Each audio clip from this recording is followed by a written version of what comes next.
एक छोटे से गांव के किनारे टूटी हुई मिट्टी की झोंपड़ी में रहता था रामू, जिसके पास ना भरपेट खाना था, ना पहनने को ढंग के कपड़े। लेकिन उसके दिल में एक सपना जल रहा था, मटन बिरयानी का सपना। माँ, आज भी हम सिर्फ सूखी रोटी खाएंगे? कभी क्या हमें भी वो खुशबूदार मटन बिरयानी नसीब होगी जिसकी खुशबू पूरे गांव में फैलती है? बेटा, मटन बिरयानी सिर्फ अमीरों की थाली में आती है। हम जैसे गरीब लोग तो बस उसकी खुशबू से ही पेट भर लेते हैं। लेकिन एक दिन तू जरूर खाएगा और शायद तू खुद बनाएगा भी। रामू की आंखों में चमक आ गई।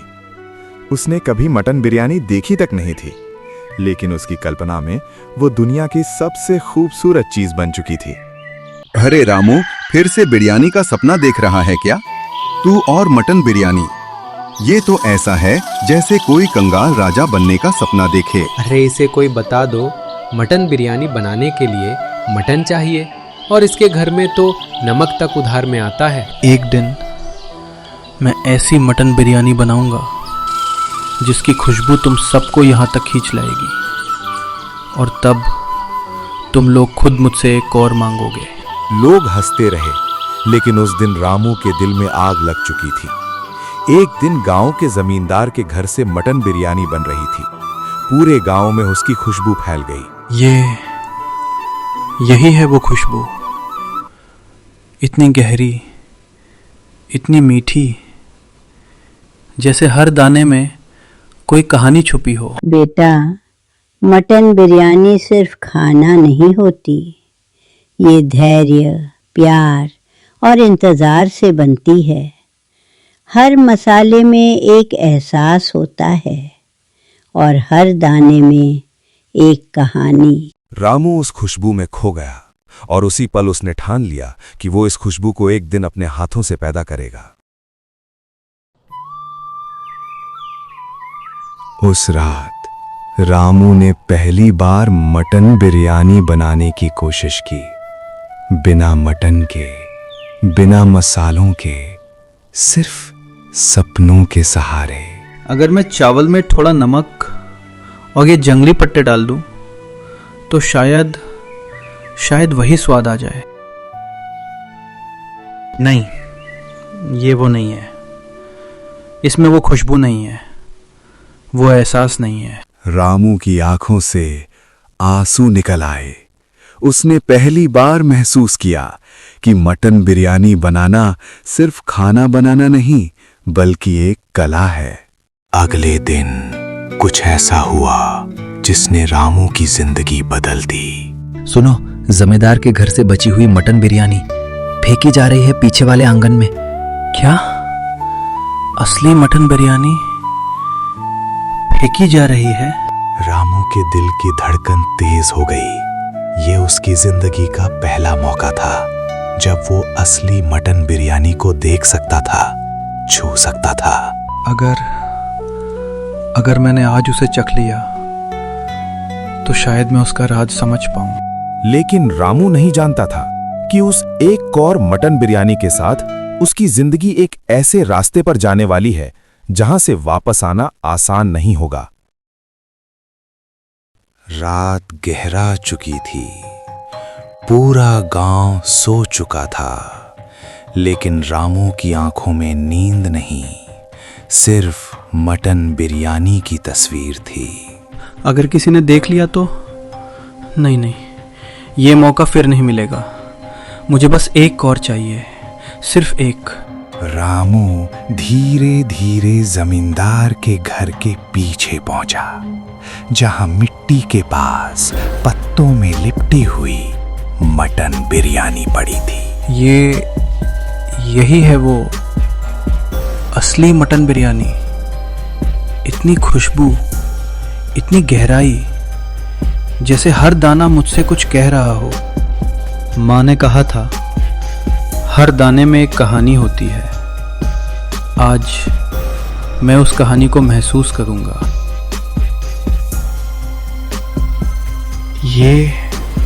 ये स्वाद, इतना गहरा, जैसे हर मसाले में कोई दर्द छुपा हो। ये सिर्फ खाना नहीं है, ये तो जैसे किसी की याद है। रामू का दिल भर आया, लेकिन तभी कुछ अजीब हुआ। ये क्या हो रहा है? मेरे हाथ क्यों कांप रहे हैं? ये स्वाद जैसे मेरे अंदर कुछ जगा रहा है। उसे गौर के साथ रामू को सिर्फ स्वाद नहीं मिला, बल्कि कुछ यादें, कुछ एहसास जो उसके अपने नहीं थे। ये कौन है? मुझे क्यों ऐसा लग रहा है जैसे कोई मेरे अंदर बोल रहा है? मटन बिरयानी सिर्फ स्वाद नहीं, ये दिल से बनती है और दिल से ही समझी जाती है। कौन है? सामने आओ। रामू घबरा कर घर भागा। उसकी सांसें तेज थीं और आंखों में डर। रामू, क्या हुआ? तू इतना डरा हुआ क्यों है? माँ, मैंने आज मटन बिरयानी खाई, लेकिन उसमें कुछ अजीब था, जैसे कोई मुझसे बात कर रहा था। तूने खा ली? माँ की आंखों में डर उतर आया, जैसे वो इस पल से हमेशा से डर रही थी। रामू, मटन बिरयानी का असली स्वाद सिर्फ मसालों में नहीं होता, वो उस इंसान की भावनाओं में होता है जिसने उसे बनाया है। मतलब? जिस बिरयानी को तूने खाया वो किसी ऐसे ने बनाई है जिसके दिल में बहुत दर्द था, और वही दर्द अब तेरे अंदर आ गया है। डर के बावजूद रामू के अंदर कुछ बदल चुका था। माँ, अगर उस दर्द में इतना गहरा स्वाद है तो मैं उस स्वाद को समझना चाहता हूँ। मैं दुनिया की सबसे सच्ची मटन बिरयानी बनाना चाहता हूँ। ये रास्ता आसान नहीं है बेटा, इसमें स्वाद से ज्यादा दर्द लगेगा। चाहे जितना दर्द लगे, मैं वो बिरयानी बनाकर कहूँगा जिसे खाकर लोग सिर्फ पेट नहीं, दिल भगे। लेकिन रामू नहीं जानता था कि जिस मटन बिरयानी का स्वाद उसने चखा है, उसके पीछे एक ऐसा राज छुपा है। हर कोई उस स्वाद को सह नहीं पाता। जो एक बार समझ गया वो कभी पहले जैसा नहीं रहता। और अब रामू उस रास्ते पर कदम रख चुका था जहां से लौटना आसान नहीं। उस रात के बाद रामू पहले जैसा नहीं रहा। अब वो सिर्फ एक गरीब लड़का नहीं था, बल्कि मटन बिरयानी के राज को समझने निकला एक जुनूनी इंसान बन चुका था। मैं सिर्फ बिरयानी नहीं बनाना चाहता, मैं उस एहसास को पकाना चाहता हूँ जो दिल तक पहुँच जाए, जो लोगों को रुला दे। लेकिन इस रास्ते पर चलना आसान नहीं था। गांव से दूर एक बूढ़ा बावर्ची रहता था, जिसकी मटन बिरयानी के किस्से दूर दूर तक मशहूर थे। तो तू है वो लड़का जिसने बिना सीखे बिरयानी का दर्द महसूस कर लिया। मुझे सिखा दीजिए, मैं सिर्फ बनाना नहीं, समझना चाहता हूँ। मटन बिरयानी सिखाई नहीं जाती बेटा, इसे महसूस किया जाता है, और जो इसे महसूस करता है वो बहुत कुछ खो देता है। अगर खोना ही पड़े तो मैं तैयार हूँ। बूढ़े ने रामू की आंखों में सच्चाई देखी और उसे अपने साथ रख लिया। दिन रात रामू सीखता रहा। हर मसाले की खुशबू, हर दाने की नमी और हर पकने का समय। ये क्या बना दिया तूने? स्वाद है पर एहसास नहीं।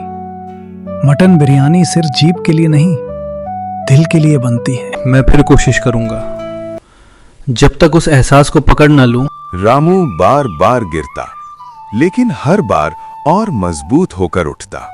उसी समय वहां एक लड़का था, श्याम, जो रामू का दोस्त बन गया। रामू, तू कमाल कर रहा है। तेरी बिरयानी में कुछ अलग है। तू साथ देगा ना? हाँ, हमेशा। लेकिन शाम के दिल में कुछ और ही चल रहा था। कुछ दिनों बाद खबर आई, राज्य स्तर की मटन बिरयानी प्रतियोगिता, जो जीतेगा उसे मिलेगा अपना होटल खोलने का मौका। राज्य स्तर की मटन बिरयानी प्रतियोगिता, जो जीतेगा उसे मिलेगा अपना होटल खोलने का मौका। राज्य स्तर की मटन बिरयानी प्रतियोगिता, जो जीतेगा उसे मिलेगा अपना होटल खोलने का मौका। ये वही मौका है। ये सिर्फ मुकाबला नहीं है, सावधान रहना। मैं मेहनत से जीतूंगा।